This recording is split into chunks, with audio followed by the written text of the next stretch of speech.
Videos show that one agent mocked a vocal but non-violent crowd of protesters as gas was thrown, saying twice, "Have fun," and laughing at the protesters after the canister went off.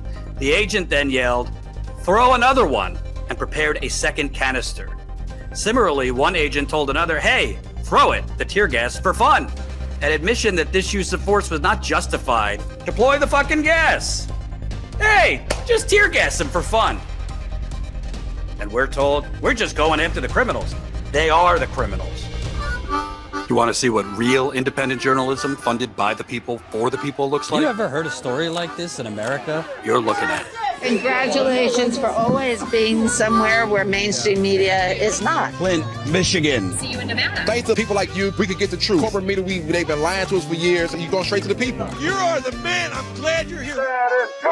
For as low as 16 cents a day, you'll keep us on the ground, covering the important stories the corporate media covers up. Hey, it's Jordan with Status Coup. President Trump's ICE and Border Patrol continue their reign of terrorism in Chicago and elsewhere. And now in a new court filing, plaintiffs' attorneys suing the Department of Homeland Security are revealing that literally Border Patrol is tear gassing residents of Chicago and protesters for fun.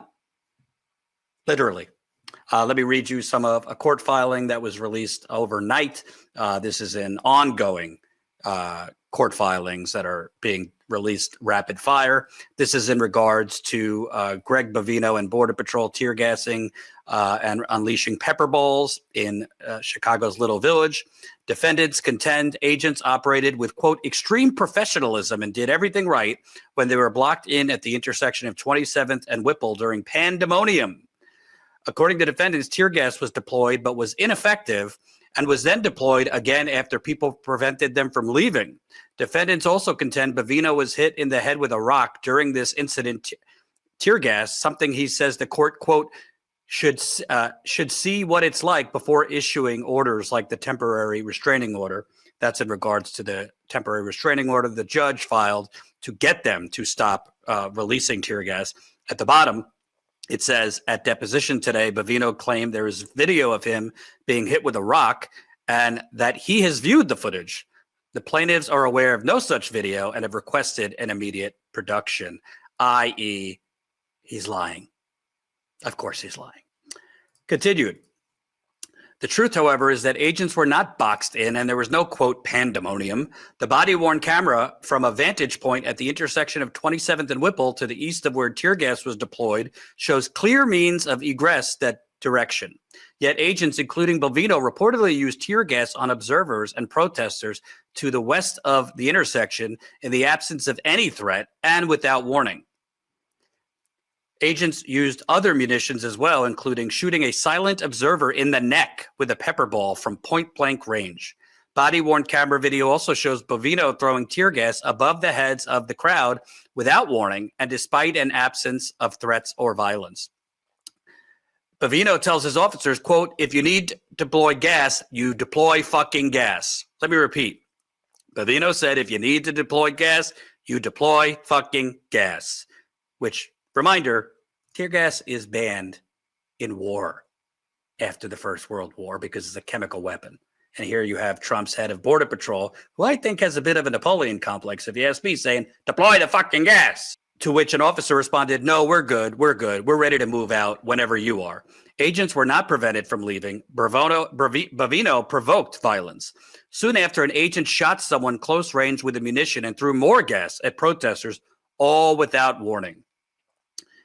Agents, not protesters, threw a bike in Albany Park. Describing an event on October 12th, DHS claimed that a protester, quote, threw their bicycle at an agent. Defendants also claimed they warned the crowd of chemical munitions and waited until after the crowd threw objects and became violent. The truth is that an agent picked up a bicycle from a protester and threw it, not the other way around. Agents twice drove into protesters standing non-violently in the street. Although agents did tell protesters, quote, you're going to get gas, they did not do so loudly enough for most to hear and waited only a few seconds before deployment. Many of defendants' assertions are misleading or exaggerated. Here is them referring to an incident in Lakeview, a wealthy Chicago neighborhood. Defendants claim that on October 24th in the Lakeview neighborhood, one vehicle blocked Border Patrol vehicle from exiting and that a crowd, quote, ignored commands to disperse. Subsequently, agents deployed gas. Crowd members allegedly threw a pumpkin at the vehicle.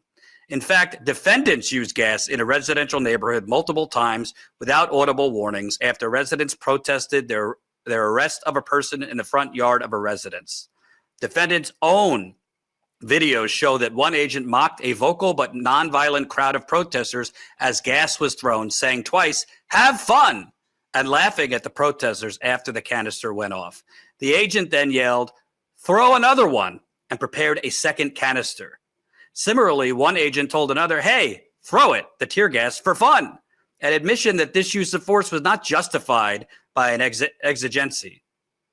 The gas did not help agents leave. Instead, they weren't able to leave in their cars after using the gas because it overwhelmed them so much that they had to flee the block on the foot. There was no threat when gas was deployed. So, deploy the fucking gas. Hey, just tear gas them for fun. And we're told, we're just going after the criminals. They are the criminals. And meanwhile, the Border Patrol commander, he's so busy. The Department of Homeland Security, the Department of Justice appealed the judge's order to make him have to show up in court every day because he's so busy. Well, Short seems to have a whole lot of time on his hands to respond to social media posts. Literally, Greg Bavino all day. The Border Patrol commander is literally responding to social media posts. First, let's show you what he responded to yours truly, our outlet, Status Coup. He was not happy that on Halloween, a protester dressed as little baby Bavino. Let's show you that clip from our JT Siskowski. Outfit, wow. Okay, so explain for people at home what you're dressed as. I am dressed as Greg Bavino, baby in chief, who's terrorizing our city right now. For folks who don't know, Greg Bavino is the Trump administration official who is in charge of these operations out here in the Chicago area. He's a Border Patrol commander. Now, why are you characterizing him as a baby? Because I see him basically every day in our streets. He looks terrified. He's chucking tear gas at people who are standing around legally and peacefully recording. That tells me that he's not, that's coward behavior. No doubt coming out of this protest, we're going to see a bunch of right-wing news outlets try to call it a riot or try to call it an insurrection. Carrot, you're here. Carrot, what is this? Describe it for folks. It's a bunch of people who care about our city, who care about our neighbors, who care about the most vulnerable people in our society, which is the other thing. I mean, that's who Bavino is targeting. That's who ICE is targeting. Their narrative that they're picking up like the worst of the worst is the most... It's completely laughable and unbelievable to anyone who's actually seen the way they're operating. The only people that they've taken in recent days are landscapers, construction workers, moms dropping their kids off to school. And that's who's here, like the people who care about... Actually, we're the ones who care about law and order because the only people that are terrorizing our city and are acting unlawfully are ICE agents and Border Patrol. So, I mean, you can hear the music. We've been dancing, we've been chanting. There's not like a single violent act here. What's violent is the facility behind us. You saw the lawsuit that just came out, right? The conditions inside this facility are completely illegal and inhumane, and that's what we're here to protest. Well, Mr. Bavino did not like that. Let's show you his response. Karen, those laborers you mentioned, find so many with lengthy criminal immigration history. Yesterday, I was out making the community safer. We encountered and arrested a Polish illegal alien with an Interpol red notice for leading organized crime and drug trafficking. He went on to respond to several journalists as well as congressional candidates with this same unproven nonsense about that they found a Polish immigrant with an Interpol alert. This is him again. A Chicago Tribune reporter had posted Border Patrol Commander Greg Bavino leading the charge against an invading platoon of landscapers in Wilmette on Halloween today. One thing we could all agree on, the block looks like hell on earth. Bavino responds, one of the 3 Polish illegal aliens apprehended yesterday had an Interpol red notice for leading organized crime. So he's literally copy and pasting the same thing to Status Coup, to others. So the Chicago Tribune reporter, credit to him, responds, "Oh, really? Where were they arrested? What are their names? Ages? Proof of criminal history? Anything? I've been covering law enforcement for 25 years, and you're the first to ever say, hey, just take my word for it." Seems to be a bit of a pattern from the Trump administration. Just take my word for it. We have a whole lot more video, particularly our on-the-ground reporting. We have been on the ground for over a month in Chicago covering this invasion. We will release them as the week continues, and we'll be back there on the ground this weekend. Please support us for as low as $5 a month. No one else is doing this kind of reporting.